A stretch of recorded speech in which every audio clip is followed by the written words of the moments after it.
Hola a todos y todos, excelente día. Me da mucho gusto estar aquí y acompañarles. Voy a compartirles una exposición. Ya les compartí en el chat una liga al sitio de la página de GIF, de la Global Initiative for Fiscal Transparency. Primero que nada, quisiera agradecer muchísimo la invitación que hace la Auditoría Superior del Estado de Guanajuato a la iniciativa global y felicitarles por esta jornada. La verdad es que estos esfuerzos son más que necesarios y pues gracias a la virtualidad estamos mucho más cerca de todas y todos y pues les agradezco también a todas y todos los participantes por su paciencia y y todavía, perdón, después de un año o más de pandemia, por su entusiasmo para participar en este tipo de eventos virtuales. Mi presentación, como comentaban, se titula Principios y Prácticas Internacionales para la Transparencia Presupuestaria y la Participación Ciudadana. Y mi nombre es Aura Martínez Oriol, ahí está mi Twitter para si quieren comunicarse conmigo, lo mismo se los dejaré al final junto con las redes de la red. La Iniciativa Global para la Transparencia Fiscal, o GIFT, por sus siglas en inglés, Global Initiative for Fiscal Transparency, ¿qué es? Es una iniciativa sin fines de lucro que nace en 2011, fundada por la International Budget Partnership, la Alianza para los Presupuestos Abiertos, el Banco Mundial, el Fondo Monetario y los Ministerios de Finanzas de Brasil y de Filipinas. Es una red sin fines de lucro, como mencionaba, que responde al déficit de información disponible que sea pública y significativa sobre finanzas públicas alrededor del mundo. Actualmente, GIF tiene 54 impulsores o campeones o organizaciones campeonas que se componen entre gobiernos, organizaciones internacionales, fundaciones y organizaciones de la sociedad civil. Como pueden ver, si bien inicia como iniciativa de algunas pocas, ahora ya se cuenta con la mayor parte de las organizaciones que están abocadas a este tema, ya incorporando a la OSDE, a la Open Contracting Partnership, Organización para las Contrataciones Abiertas, a la Organización Internacional de Contadores, a la Iniciativa Global para la Integridad, etcétera. Así como también a 16 diferentes ministerios de finanzas alrededor del mundo, y estamos ya justo iniciando con algunos ministerios que son subnacionales. Y una parte muy importante para GIFT es contar con una contraparte de sociedad civil. En todos los gobiernos en los que tenemos presencia, se cuenta con el Ministerio de Finanzas como parte de la representación de gobierno y con una organización al menos, o a veces dos, que tengan cobertura nacional para los casos de gobiernos nacionales y que se dediquen a estos temas de presupuesto. La contraparte sociedad civil es clave. Nuestro trabajo se guía a través de la incidencia, el diálogo de alto nivel, aprendizaje entre pares, la colaboración técnica y el trabajo de innovación e investigación para encontrar, compartir y avanzar en soluciones hacia la transparencia y la participación pública. Para ello, nosotros desde la GIF se han publicado principios de alto nivel. El primer set de principios que vamos a tratar hoy es el de transparencia, rendición de cuentas y participación, que son dos sets en realidad. Consiste en una alineación de normas del Código del Fondo Monetario, la encuesta para los presupuestos abiertos o Open Budget Survey, y así como otros kits de herramientas que publican diferentes instituciones que nos guían con dos sets de principios. El primero es para la transparencia fiscal. Y les los voy a, pues, están en pantalla, pero se los voy a dar rápidamente. Este set de principios nos dice todas las iniciativas que nos hablen de la transparencia de los recursos públicos que tienen que tener en cuenta para considerarse como tal y para que también no tengamos confusiones entre si algo es más o menos transparente. Ya existen prácticas internacionales que nos pueden guiar. El primer principio es muy básico, que todas las personas tienen derecho a buscar, recibir e impartir información sobre las políticas fiscales. Posteriormente, que los gobiernos deben publicar objetivos y objetivos claros y medibles. Esta parte es muy importante. No puede basarse o considerarse transparencia cuando solo se publican discursos o objetivos de manera general. Si no existe una forma de medir y comprobar que cómo se cumplen los objetivos, no se considera como transparente. Y también que estos objetivos medibles nos permitan medir el balance del progreso y explicar cualquier desviación respecto a lo planificado. Si habíamos planeado algo y no llegamos, ¿por qué? En tercer punto es que debe siempre publicarse la información financiera y no financiera. Muchas veces la transparencia fiscal o presupuestaria se confunde con solo publicar agregados de los montos que se tienen y con los que se avanzaron, más no más allá de lo que se gastó. Y también es importante saber en qué se gastó el desempeño, es decir, si es un gasto en educación, eso cómo se traslada en libros, en alumnos, en metas ya más alto nivel como grados de escolaridad, alfabetización, por ejemplo. También información sobre los riesgos fiscales, cuando se está adquiriendo, por ejemplo, deuda, a qué se está ateniendo, y así como los activos y pasivos públicos. Todo esto no solo son números de gastos, sino cosas que tienen que ver con información que no necesariamente es financiera, pero que también es transparencia fiscal. El cuarto punto se refiere a que los gobiernos deben comunicar los objetivos, pero también divulgar los resultados. Esto es muy importante y va muy ligado con el punto número 2. En el 5 es importante mencionar que todas las operaciones financieras deben estar fundadas en la ley. Eso, bueno, creo que en México es bastante claro, pero en algunos otros países no necesariamente. Por otro lado, en el punto 6 nos señalan que el sector gubernamental debe estar claramente definido e identificado, es decir, que quién es gobierno y quién no es gobierno debe ser claro. Así como si existen relaciones con el sector privado, deben gestionarse y hacerse abiertamente y señarse reglas y procedimientos claros.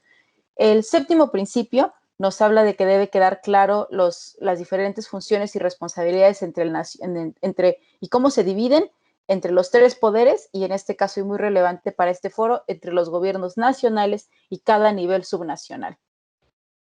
El octavo principio internacional nos habla de que hay que recordar que también la autoridad para los impuestos recae sobre el poder legislativo y la legislatura debe tener la autoridad, recursos e información para exigir al Ejecutivo la rendición de cuentas. El noveno principio es que la entidad fiscalizadora superior debe ser independiente del Ejecutivo y debe tener mandato, acceso a información y recursos para verificar el uso de los fondos. Esto es muy relevante en el contexto de la auditoría en México. Y el décimo, que los ciudadanos deben tener el derecho siempre de participar directamente, y con directamente se refiere a sin intermediación alguna, en los debates y las deliberaciones públicas sobre la formulación y ejecución de las políticas. ¿Por qué esto es importante? Y por qué desde el punto de vista práctico, digamos, más allá de las virtudes que tiene democráticamente o incluso de principio contar con transparencia y pensar en transparencia en específico en el tema fiscal y presupuestario, en los recursos públicos, porque más allá de lo que nos parezca lógico y que nos merecemos conocer la información como ciudadanos y ciudadanas, porque esto es relevante. En 2015, la JIP elaboró de la mano de los expertos Paolo de Renzo y Wegner una compilación de la evidencia de por qué esto es importante. Y de hecho, este proceso esta investigación está en proceso de tener una refrescada y volver a mostrar la evidencia a 6 años de este estudio inicial. Este estudio junta investigaciones para 38 investigaciones de literatura con respecto a la transparencia fiscal y a la participación. Y los impactos que se notan a nivel internacional son en 4 categorías. En la categoría fiscal, de asignaciones y provisión de servicios, de la gobernanza y del impacto en desarrollo. A grandes rasgos, los países que tienen mayor transparencia y mayor índice de participación tienen menor déficit y tienen un mejor control del equilibrio fiscal a través de los ciclos electorales. Estas altas y bajas que vemos en muchos países en su política económica que tienen que ver con los cambios de administración se ven menos y afectan menos el déficit y el equilibrio en los países más transparentes. También existen menos los diferenciales más bajos, esto quiere decir menos variación en las calificaciones crediticias de los países que son más transparentes. Ya saben sabemos que existen agencias como Fitch Ratings o Moody's que califican nuestra deuda soberana y dependiendo de cómo califican es como estamos pagando. Y muchas veces estas calificaciones aumentan o disminuyen dependiendo de las administraciones, igual como se comentó pues también esto se afecta menos a los países más transparentes. Lo que también esto redunda en menor costo de endeudamiento y mayor tasa de inversión y de más largo plazo. No solamente es que se recibe más inversión, sino que se recibe inversión por más tiempo, se compromete inversión por largo plazo. Y sobre todo en fondos de capital, esto en los países emergentes que son de nuevo más transparentes.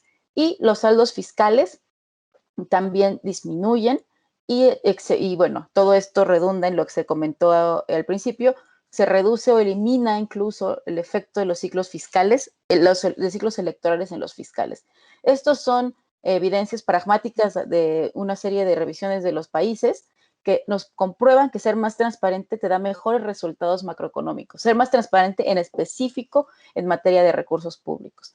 En otro punto, la asignación de recursos y prestación de servicios. Se distingue que los países más transparentes tienen mejor asignación y mejor prestación de servicios públicos, que hay una mejor respuesta a la preferencia de los beneficiarios de los usos y servicios, es decir, que se le escucha más a la gente en los países más transparentes. Hay oportunidad también para que grupos que no necesariamente son escuchados como grupos marginados ejerzan alguna influencia. Y también hay mejor impacto de acciones que afectan a comunidades en políticas sociales, en particular en lo que tiene que ver con el sector salud, las obras públicas a nivel comunitario, es decir, las obras públicas a nivel muy local y en materia de educación. Estos son solo unos de los puntos que les comentaba que se puede notar, pero ahí les dejé la liga del estudio para que puedan ver también todas las buenas cosas de manera práctica que suceden cuando un país o un gobierno subnacional o incluso municipal se decide hacer más transparente y involucrar más a la ciudadanía. Ahora, la teoría del cambio detrás de esto. La teoría esta, como vemos, es una pequeña pirámide. Empezamos con mayor transparencia fiscal. La mayor transparencia fiscal nos lleva y habilita una participación más informada. Una participación de la ciudadanía que es más informada puede exigir una rendición de cuentas efectiva y una rendición de cuentas efectiva deriva a su vez en mejores resultados financieros, dado que podemos minimizar las ineficiencias y posibles opacidades y posibles malos usos, y esto a su vez trae mejores resultados económicos, sociales y en algunos de los casos incluso ambientales. Esta es nuestra teoría del cambio y en realidad la teoría del cambio detrás de por qué se requiere mayor transparencia en el presupuesto y mayor participación de la ciudadanía. Ahora, pensando en la participación pública, que es como lo vimos en esta diapositiva anterior, ya hablamos un poco de transparencia. Ahora pensemos en la participación. La participación en el proceso presupuestario pues se puede dar de muchísimas formas y la idea es que puede ser dado por diferentes públicos, ya sea por ciudadanía, por organizaciones específicas, por grupos comunitarios, de vecinos, organizaciones empresariales, también pueden ser participantes del proceso, a la academia, cualquier actor no estatal. Y existe dos formas de que exista. Una forma de categorizarla es que es invitada, es decir, que la participación de la ciudadanía, una entidad pública le llama a que participe, o lo que le llaman también inventada, que suena extraño en español, pero en inglés es invented, que puede ser que el grupo que en cuestión decida por iniciativa propia, no invitado por una autoridad, sino por iniciativa propia, participar en un proceso. Y en cualquier caso, la gran diferencia y el punto clave que debemos distinguir entre la participación digamos, contra qué se contrapone, es un marcado contraste contra el cabildeo o el lobbying en inglés. El lobbying y el cabildeo tienen situaciones muy diferentes y deben distinguirse claramente de la participación pública. Digamos que eso es lo que tenemos que tener en mente como ¿qué no es participación? Si se parece a lobbying o a cabildeo, eso no es participación. Ahorita vamos a ver más de los principios de participación que nos permiten distinguirlo de estas prácticas de cabildeo. Pero, por ejemplo, ¿en qué momentos también puede participarse? Es importante mencionar que se puede participar en todo el ciclo presupuestario, no solamente en una etapa, tanto en aprobación, ejecución, auditoría, formulación, y pues esto es un círculo. Y en ese sentido, pues también muchísimas auditorías pues, están en el mundo teniendo bastante injerencia, y ahora sobre todo en tiempos de COVID y cómo se han usado los recursos, en que la gente participe en el monitoreo y al final auditoría puntual de los recursos. Los mecanismos varían mucho, y aquí quiero hacer una distinción importante, porque muchas personas igualamos la participación en los presupuestos o la participación en los procesos fiscales como igualito a presupuesto participativo, y esto no es el caso. El presupuesto participativo es una práctica dentro de un conjunto muy grande de prácticas que podemos tener a nuestra disposición. Por ejemplo, existen los consejos de política pública, la planeación participativa, el monitoreo de la satisfacción ciudadana también es una forma de participación, proyectos de inversión que se diseñen de manera conjunta, envío de quejas, consultas a reformas fiscales que se planteen realizar, consultas legislativas también es una forma de participar. Otra forma, pero una de entre tantas, es el presupuesto participativo, y también están las auditorías sociales, entre muchos otros, pero sí me parece importante distinguir que no es lo mismo y que el presupuesto participativo es un pedazo muy pequeño de un gran pie o pastel que nos da las oportunidades de participación. Existe una escala que publica una institución llamada IAP2 y AP-2, pero que es muy útil para ver cuándo y cómo queremos utilizar un mecanismo de participación. Y depende de qué tanto queremos que la gente participe. Recordemos que la gente está muy ocupada. Tenemos bastantes preocupaciones ya con la vida diaria, como para que además llegue un gobierno y me diga, oye, a cada rato, ¿qué hago aquí? Oye, ¿qué necesitas? Oye, pues uno también puede pensar, oye, ya sabes qué necesito, ya sabes lo que hace falta, pues en vez de preguntarme, hazlo, ¿no? Entonces, pensando en esta dificultad en que la gente además tenga interés y confíe en que no es una pérdida de tiempo participar, debemos tomar el tiempo de la gente y su contribución como muy importante y saber qué tipo de decisión queremos que tengan y cuánto y cuál es el objetivo y las expectativas. Para eso este cuadro y esta escala es muy útil. Ponemos desde el lado izquierdo hasta el lado derecho el mínimo nivel de decisión y el máximo nivel de decisión, y en la columna inicial vemos cuál es el objetivo, las expectativas y ejemplo de técnicas, porque muchos gobiernos o incluso desde algunos ejecutores o sujetos fiscalizados vemos que queremos implementar participación, pero no sabemos qué mecanismos usar ni para qué. O sea, tenemos claro que queremos incrementar la participación y eso es el único objetivo. Eso es muy distinto de lo que queremos hacer y de las tendencias internacionales. Participar por participar no es un valor es necesario. Cuando molestamos, digamos, o llamamos a la ciudadanía a participar es porque hay un objetivo de política pública y que se considera como algo que va a tener resultados de política. Por eso todas estas mediciones donde nos dicen que mido el éxito de la participación en cuántas personas fueron, pues a lo mejor eso tiene sentido en la primera columna, en el mínimo nivel, en informar. Pues a cuántas personas informé. Ok, pero pues si yo quiero ir a consultar, entonces lo que tengo que ver es el impacto en la escucha de la opinión y cómo influenció la decisión. Si no tengo un impacto en influencia en decisión, entonces por mucho que hayan participado muchas personas, la consulta no fue efectiva. Involucrar también es el siguiente, la siguiente etapa, es directamente con el público, entender sus preocupaciones y ser reflejadas en las alternativas. ¿Qué nos pasa mucho en México? Pero esto pasa en muchísimos otros países, que nos dan una alternativa entre A y B, cuando a lo mejor lo que yo quiero es C. Entonces, eso con alternativas cerradas o con solamente una parte de mi decisión, eso es el mínimo nivel de participación. Para llegar a un nivel incluso solamente medio, yo tengo que poder participar en las alternativas. ¿Esto qué significa? Si me van a preguntar si quiero agua, no me pueden preguntar si solo quiero de Jamaica o de piña. Y si no es de Jamaica o de piña y no quería agua y quiero pues otra cosa, un café, o quisiera ni siquiera hablar de agua, yo quiero hablar de comida. Pero entonces mi consulta o mi involucramiento solo es o quieres piña o quieres horchata. eso no es un mecanismo de involucramiento y de participación ciudadana que se pueda considerar ni siquiera medianamente de empoderamiento o consideración de la parte de la ciudadanía. Para que se pueda considerar ahí, la ciudadanía tiene que participar en las opciones que se le ponen.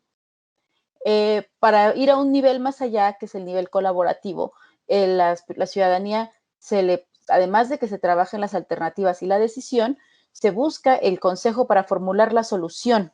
Es decir, si existe un problema por ejemplo, que nadie quiere el agua de piña, pero o pongámoslo en un sistema más, en un problema público más fácil.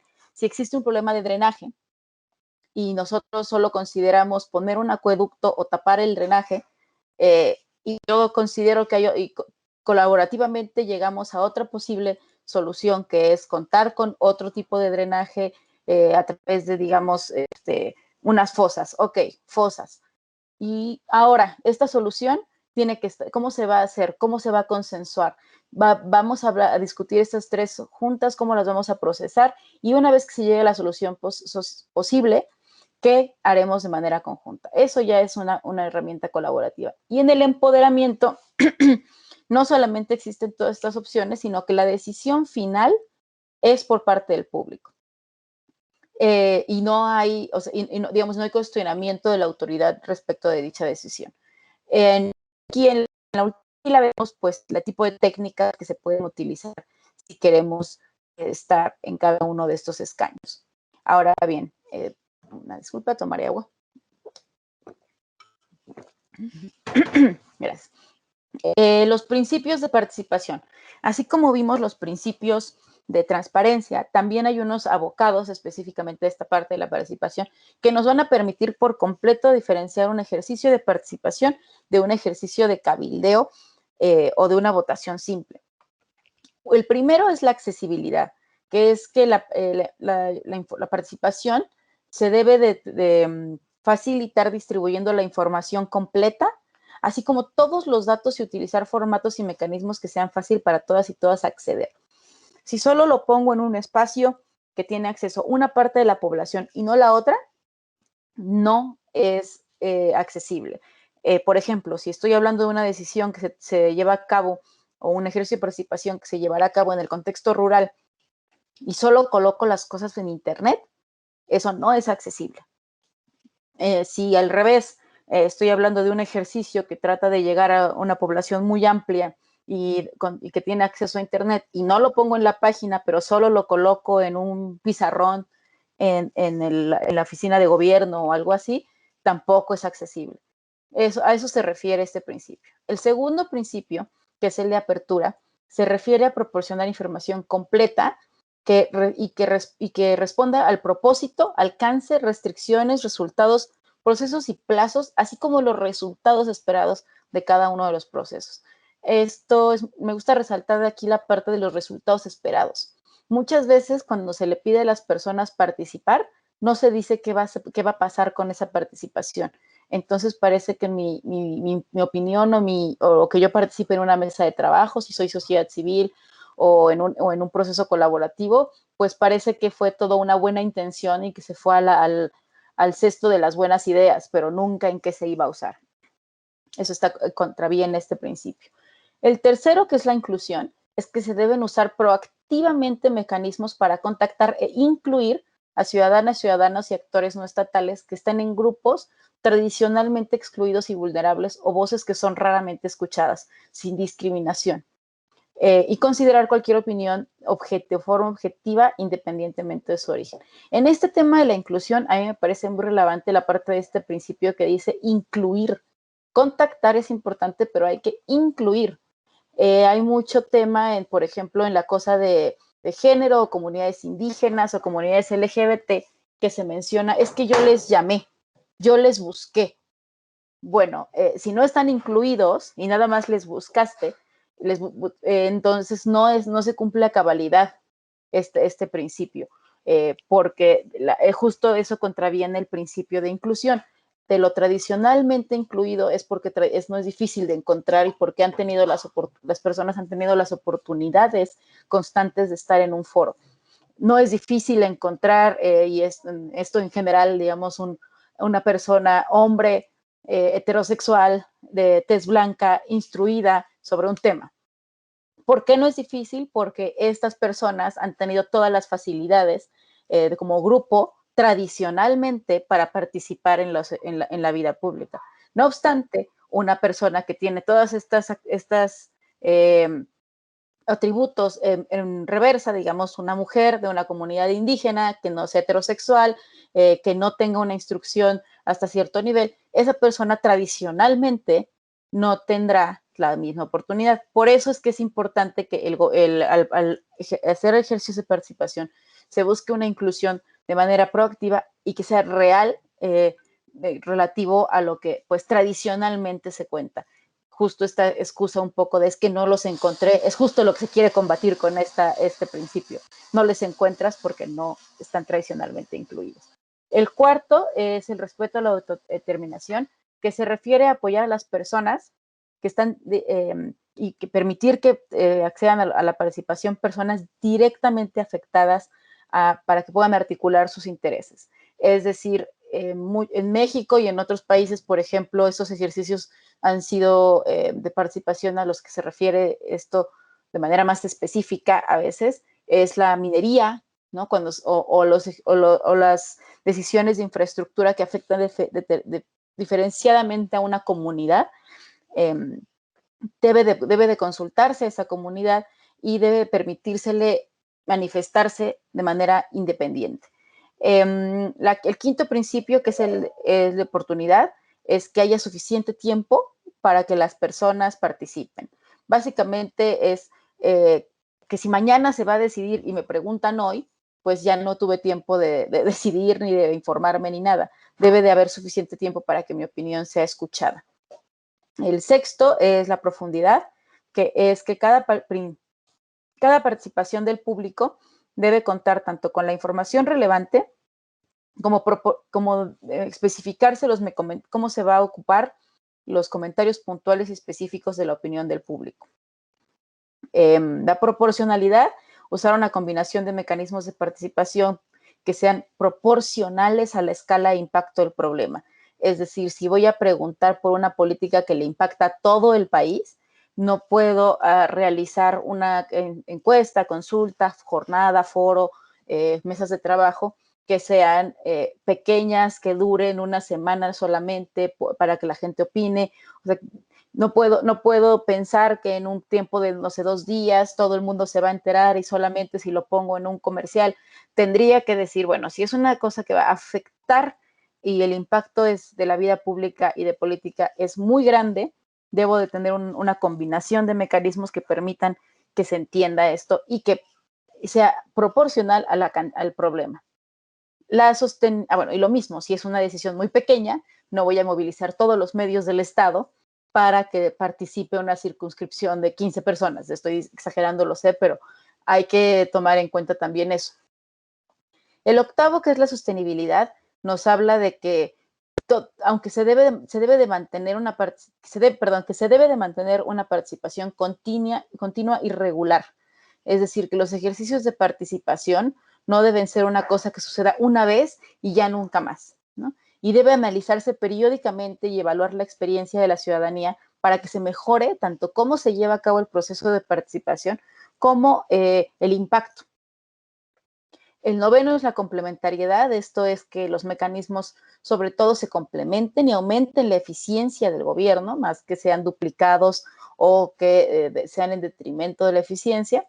Y la reciprocidad es el último, que es que todas las entidades para que participan deben ser abiertas sobre la misión, intereses y que buscan alcanzar y a quién representan, y que deben comprometerse y observar a todas las reglas. ¿Esto qué se refiere? Que no solamente el gobierno debe ser transparente, sino también quien participa debe ser transparente. En muchos países vemos que hay think tanks que pagan ciertos grupos empresariales o ciertos grupos de interés o del mismo gobierno que se disfrazan o digamos se presentan como grupos de sociedad civil organizada, organizaciones sin fines de lucro o periodistas, mientras que en realidad no son, o sea, no son eso. O incluso organismos cuyos intereses son particulares y persiguen una agenda puntual, que no son transparentes respecto de esta agenda y se presentan como enarbolando un interés social. Aquí lo que establece este principio es que todo el mundo debe ser transparente con ello, con los intereses, su financiamiento, a quién representan y también pues a no saltarse las reglas. Aquí no está diciendo que ninguno de este tipo de formas de participación, de si yo trabajo para alguien más o si yo represento un interés puntual, sea incorrecto. Todo lo que dice aquí es que todos deben ser transparentes, deben comprometerse a a respetar las reglas, a buscar que los objetivos se cumplan y justamente que todo el mundo sepa quiénes son. No que no se pueda realizar o conversar con estos grupos, solamente que deben ser transparentes. De aquí, el siguiente punto que quiero tocar de tendencias internacionales en estos temas es el uso de la tecnología para la transparencia y la participación. Aquí el primer punto es que usar tecnología por usar tecnología no es útil, no sirve de nada. Nos debe servir la tecnología para permitir la participación y eso puede ser nuestra herramienta más poderosa para la apertura. Pero lo que tenemos que usar la tecnología es para reimaginar cómo las conversaciones públicas pueden suceder en términos de quién está involucrado y cómo van a participar. En este sentido, las tecnologías deben ser una forma de derribar las barreras de entrada al acceso a la información y las barreras de entrada a la participación para personas que tradicionalmente tenían estas puertas cerradas. Específicamente, un uso de la tecnología para estos temas son los portales de transparencia presupuestaria. Aquí vemos este mapa que está un poco atrasado. También estamos en proceso de reactualizar esta información. El portal de GIF que les puse en el chat va a cambiar en los próximos meses, así que si lo revisan hoy y lo revisan en unos 2 meses, ya van a tener muchas novedades y cosas distintas. Entre ellos, los diferentes países que utilizan portales. Ya van a ver bastante más poblado los portales en los que hemos colaborado en otros países. Esto no significa que son los únicos que existen, sino algunos de los que se han utilizado. Si alguien está interesado en saber cómo se hace y de dónde vienen los portales de transparencia presupuestaria y cómo se utiliza el enfoque centrado en la usuaria o el usuario, les recomiendo mucho estos tutoriales. Son videos cortos que están en YouTube y documentos muy fáciles de revisar y que además nos sirve para cualquier tipo de portal que busca transparentar información pública desde un punto de vista de la ciudadanía. Otro tipo de forma de usar la tecnología para estos temas son los datos abiertos. En este momento la evidencia es que en la formulación la evidencia como parte de la formulación de las políticas públicas es más importante que nunca. ¿Por qué? Porque es más posible que nunca. Muchas veces hay como reclamos hacia atrás de que no se utilizaba tanta evidencia, pero la verdad es que no existía la data o la información que se puede utilizar para tomar decisiones de política pública basadas en evidencia contundente, porque no existía. Ahora la tenemos y sucede que las máquinas como este Pac-Man aman los datos. ¿Qué es un dato abierto? Para tener clara esta definición que muchas veces puede ser confundida con gobierno abierto o con estadística o con información pública en general. Los datos abiertos son datos digitales de carácter público, accesibles en línea y que pueden ser utilizados y reutilizados o redistribuidos por cualquier persona. Pueden ser aparte publicados por privados o públicos. No solamente son información los datos abiertos que publican los entes públicos, también los entes privados. De hecho, Facebook, Twitter e incluso los bancos publican datos en formato abierto. La diferencia entre dato e información es que muchísimos datos por sí mismos no constituyen información. Los datos se agregan y se interpretan para constituir información y conocimiento. Existen una escala de 5 estrellas de los datos abiertos provista por el World Wide Web Foundation, que es la escala de Tim Berners-Lee, que es una persona de Inglaterra que creó la WWW como la conocemos hoy en día, y que empieza desde lo más bajo. O sea, un dato publicado en PDF es lo mínimo de un dato abierto. Es solo distinto del papel. Es solo mejor que el papel. Más allá de eso, los formatos, el paso siguiente es una hoja de cálculo provista en formato Excel, pero pues para abrir un Excel yo necesito un software, necesito comprar una licencia. Entonces, ese es un segundo nivel, pero todavía no estoy en un gran nivel de dato abierto. Un tercer nivel podría ser el CSV, el Comma Separated Value, que puede ser abierto en una hoja de cálculo de Internet, de Google Drive o de cualquier software, incluso gratuito, que yo utilice para leer hojas de cálculo. Eso ya es un tercer grado. Y los cuartos y quintos grados ya tienen que ver con formatos legibles específicamente por máquinas. Recordemos que los datos abiertos, y de nuevo para distinguirlos muy bien de lo que es el gobierno abierto, la estadística o la información, son datos sobre todo entendidos para ser legibles por máquinas. Aquí están las características esperadas de un dato abierto, que es no propietario, no debe tener un costo de adquisición y debe estar en formato disponible que no necesite control exclusivo por nadie. Debe ser gratuito, tal vez el único requisito sea citar la fuente. Debe ser integral, es decir, que debe contar con información que explique a qué se refieren y los metadatos. Esto quiere decir diccionarios de datos, y nada más me presentas la información y no me dices qué es, no cuenta. Debe ser oportuno, es decir, que se debe publicar y actualizar conforme se genera. Si publico ahora algo que generé hace 20 años, pues es una información histórica, pero no se considera oportuna. Debe ser no discriminatorio, esto es decir, que no puede ser restringido, por eso un dato que se puede solo abrir con un software licenciado como Microsoft Office u otro tipo de software no es abierto en su máxima expresión. Debe ser primario, que provenga de la fuente original, sin que tenga, pues como decimos en México, pues manoseo, ni ahí. El séptimo debe ser permanente, debe conservarse las versiones históricas. Si yo cuando publico la nueva versión borro la anterior, no se considera plenamente abierto. Debe ser legible por máquina.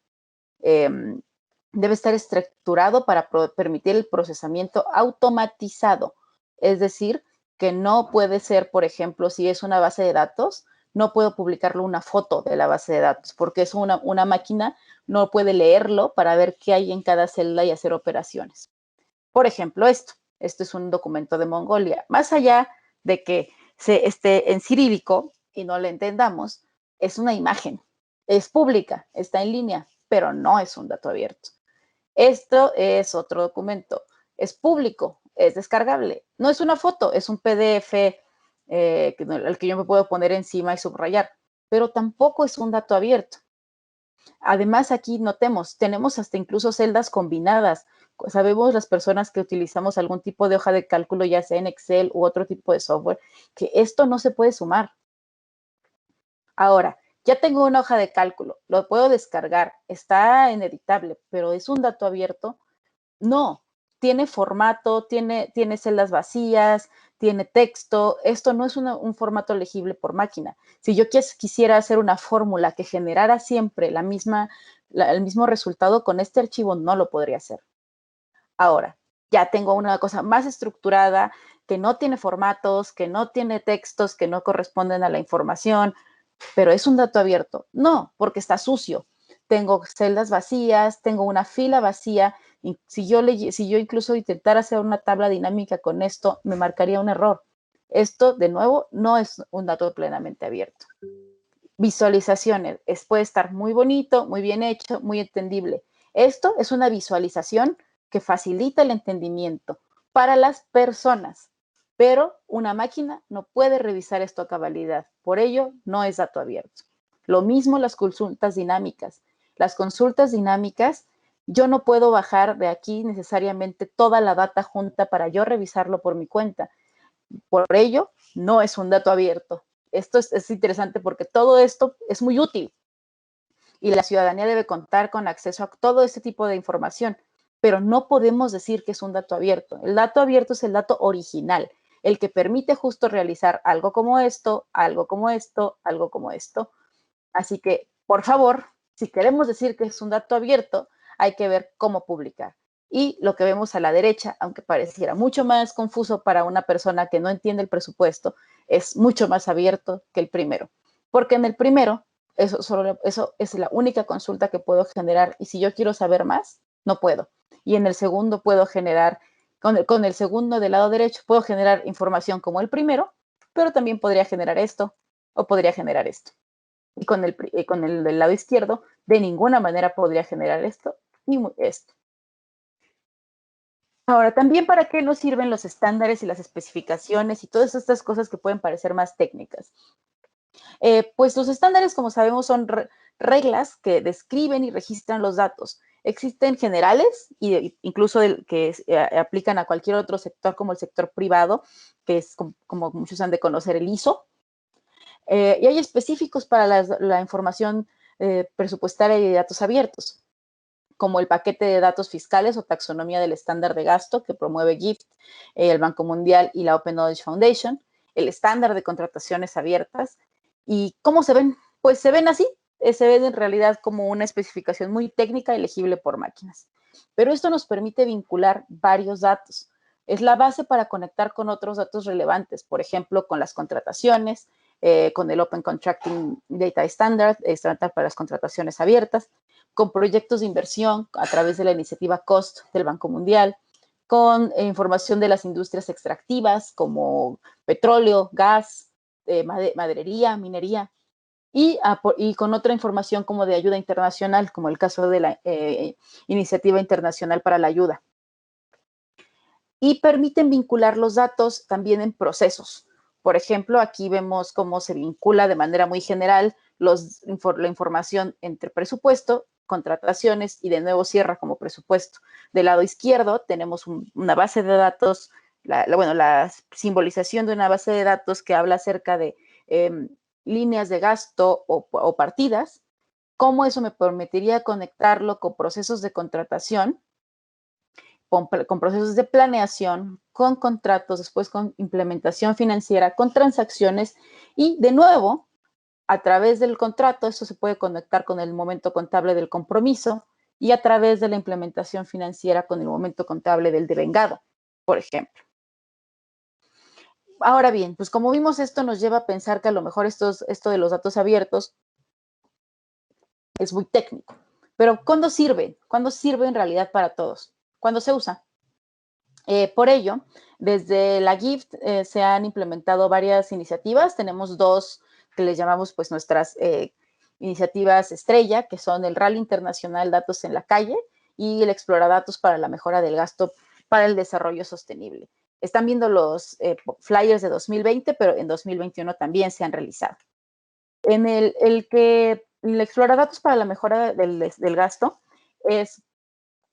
funciona como equipos de hasta 5 individuos que exploran conjuntos de datos y los contextualizan a través de algunas categorías. Las categorías para 2021 han sido desigualdad, medio ambiente, equidad de género, paz, justicia, instituciones sólidas, de acuerdo con los objetivos de desarrollo sostenible acordados por todos los países en el contexto de las Naciones Unidas para el desarrollo de la Agenda 2030.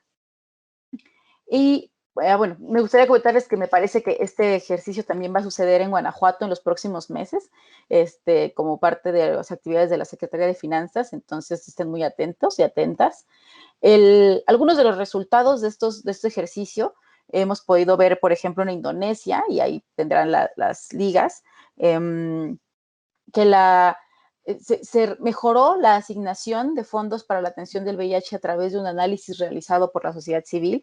En Argentina, una organización de la sociedad civil realizó este estudio, bueno, las gráficas a las que corresponden a un estudio para mostrar la evolución del programa de atención a la madre y el niño y las metas físicas. Es un programa que se parece mucho a los programas Liconza o Diconza en México, si es que aún se llaman así, la verdad no estoy muy clara. Y a través de ello propuso mejoras en este programa, mismas que se implementaron. Y también hicieron un estudio que en el contexto de este ejercicio que propuso mejoras en la asignación de fondos para la violencia de género. Todo lo anterior a través de la utilización de los datos. Por otro lado está la iniciativa de Rally, Datos en la Calle, que en este año es Datos desde Casa, que consiste en que a través de la georreferenciación de obra pública, en este caso, por ejemplo, de Colombia, la ciudadanía salga a las calles y a través de redes sociales y las reglas que se pongan para la revisión de la misma, monitorean la obra pública, revisan cómo está y si corresponde el dato a la realidad, además de que se enteran de las obras públicas que se están realizando en su comunidad. Con ello, pues la información pública puede entenderse como un espejo, una selfie, vernos a nosotros mismos y saber qué estamos haciendo, pero vincular la información de la gestión de las finanzas con contrataciones, por ejemplo, nos permite un reflejo integral. Para ello, les quiero dejar con algunas preguntas clave cuando analizamos el presupuesto, como de dónde viene, de cuáles eran los fines, quién y cómo debe administrarlo, en qué se gasta. Y aquí del lado derecho de cada una, pues está, digamos, la palabra técnica, ¿no? ¿De dónde viene? Pues es la fuente de financiamiento. ¿Cuáles eran los fines? La clasificación funcional. Y así un poco más.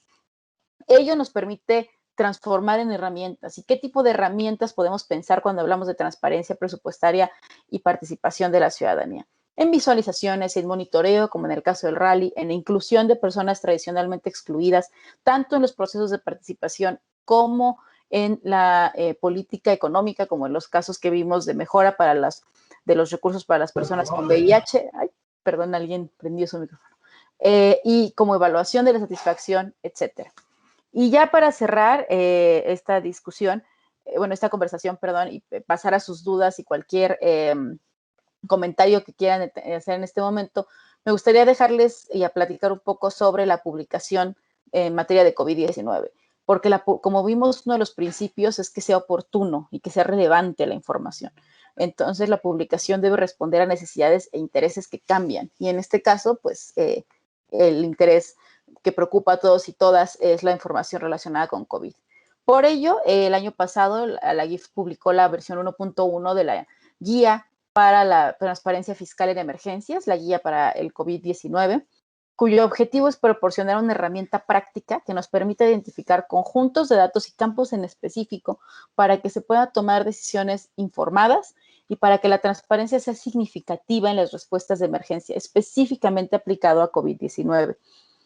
Esto se realizó como de manera colaborativa, algo le pasó aquí a mi diapositiva, una disculpa, con 9 ministerios de finanzas, 16 organizaciones de sociedad civil y 12 organizaciones internacionales, que se estructuró al final en 3 secciones. La primera que nos habla del enfoque centrado en el usuario, que la guía siempre debe de tener esta vocación de ser un trabajo en movimiento. Y en segundo lugar, en qué datos deben estar incluidos, que incluyen los gastos de emergencia y contracíclicos, las medidas de incentivos y aplazamientos fiscales, los ajustes de ingresos y fuentes de financiamiento adicionales y el impacto en el marco macroeconómico, los 4 rubros de datos que deben incluirse. Estos 4 rubros, ya en detalle en la guía, se vuelven 15 sets de datos y 10 series del tiempo para un total de 374 campos de datos. Esto puede parecer mucho, pero en realidad es el mínimo indispensable y se entiende también como un horizonte de información al que se debe aspirar para estar listo, no solamente para estas de toma de decisiones, sino también para lo que viene en materia de rehabilitación de la sociedad y la economía después de la pandemia y pensando en que esas pandemias y situaciones de emergencia no se van a disminuir, sino van a ir en incremento. La tercera parte de la guía nos habla de cómo podemos posicionar a nuestro país o gobierno, cómo evaluar la disponibilidad y calidad de los datos y las consideraciones sobre la disponibilidad y calidad de los datos de los sistemas informáticos, de los Financial Management Information Systems o sistemas integrados de gestión financiera. Ya como esta guía fue publicada el año pasado y está disponible en la liga que les dejaré ahí en la presentación, pero además de eso, ya por parte del International Budget Partnership y de la Alianza para los Presupuestos Abiertos en español, se ha publicado información que evalúa de manera rápida, digamos que ha hecho un estado del arte de cómo estamos en este momento en el mundo en la gestión de fondos de COVID. En ese sentido, ya se publicó un estudio a finales de mayo de este año que nos dice pues más o menos algunos datos generales del COVID. Se han invertido alrededor del mundo alrededor de 14 billones de dólares para este fin, pero de esos 14 billones, solo hay 3 países que cuentan con evaluaciones de impacto en materia de género. De los 110 países evaluados que gastaron esos 14 billones, 2/3 solo publican información limitada o mínima y solo 25 publicaron información de auditorías aceleradas o auditorías en tiempo real, que monitorean la información de cómo se está gastando en el momento en que se está gastando y no de manera posterior. Algunos ejemplos, además de lo que puedan ver en el estudio, que se los recomiendo mucho, de países y gobiernos que se movieron de manera ágil en este tema, lo vemos en Brasil, que publicó la información del presupuesto gastado de manera inmediata. Paraguay, que publicó tanto cuánto dinero se estaba gastando en total como por programa, por tipo de beneficiarios, cuántos subsidios eran entregados en tiempo real, los contratos y la cantidad de contratos y de los donantes que recibían. En Estados Unidos, que publicó tanto el presupuesto y gasto como sus ajustes y cómo estaban distribuidos y generó una herramienta de reporte ciudadano donde la gente podía reportar potenciales malos manejos. Con esto les dejo, les agradezco mucho el tiempo y pues les dejo aquí también la información de la Iniciativa Global para la Transparencia Fiscal para que se mantengan en contacto. Muchísimas gracias de nuevo a la ASEG por su invitación y a todas las organizaciones convocantes por este importante espacio y evento. Quedo atenta a sus dudas y muchas gracias. Gracias, maestra. Muchísimas gracias, maestra Aura Martínez Orol. Vamos a dar paso rápidamente a nuestra sesión de preguntas y respuestas. Adelante, por favor. Muchas gracias. Buenos días. Tenemos nuestra primera pregunta. Dice, ¿qué va a pasar si conforme al decreto que pretende impulsar el Ejecutivo Federal se separan las aduanas del SAT? ¿Cómo se puede auditar esto si ya no está la Secretaría de Hacienda y Crédito Público que participa en esto de la transparencia?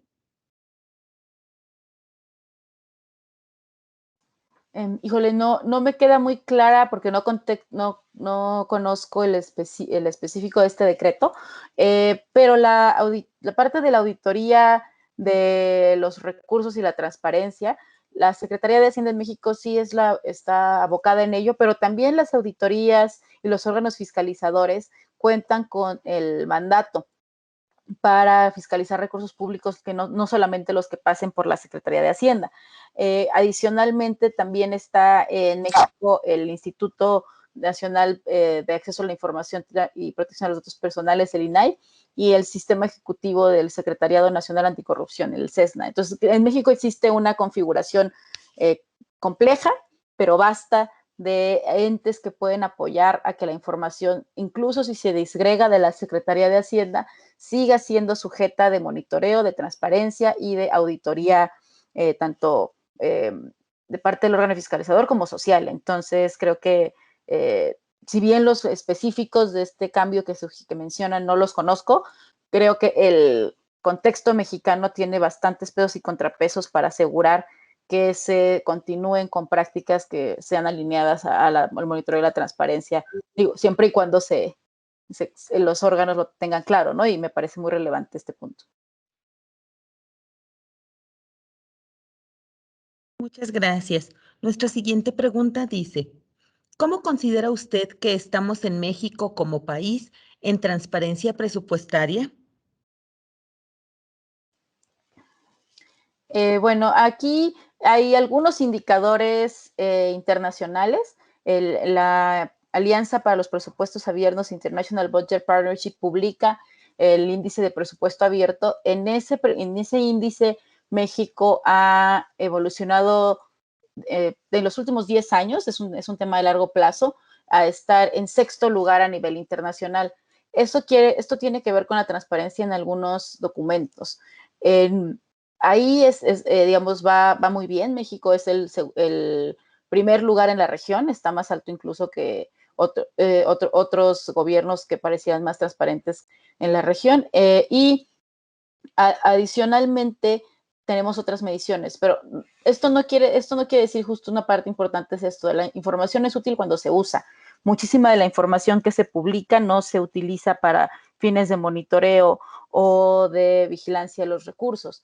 Y también es importante, por ejemplo, que se ha visto en esta administración reciente, pues una mirada hacia atrás y unos pasos hacia atrás respecto a la transparencia de la información que se manifiestan, por ejemplo, en el barómetro de datos abiertos latinoamericano, en el cual México fue de los pocos países en Latinoamérica que retrocedió en esta última medición. También en el estudio que les mencionaba respecto a COVID, México está, de ser de los países líderes en este tema, pasa a estar en la categoría limitado y además no cuenta con ninguna práctica destacada a nivel internacional en materia de transparencia presupuestaria en el COVID. Entonces, sí, México ha pasado de ser un país líder en la materia a ser un país que ha dado marcha atrás o ha mantenido los esfuerzos de manera muy estable y mínima, más allá de continuar con el liderazgo. Entonces, sí se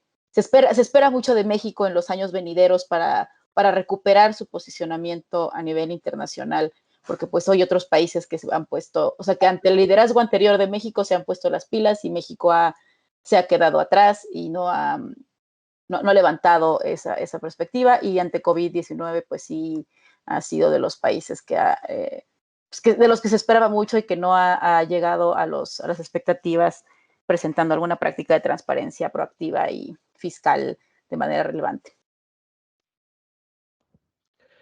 Pues bien, agradecemos inmensamente la muy valiosa aportación de la maestra Martínez Oriol.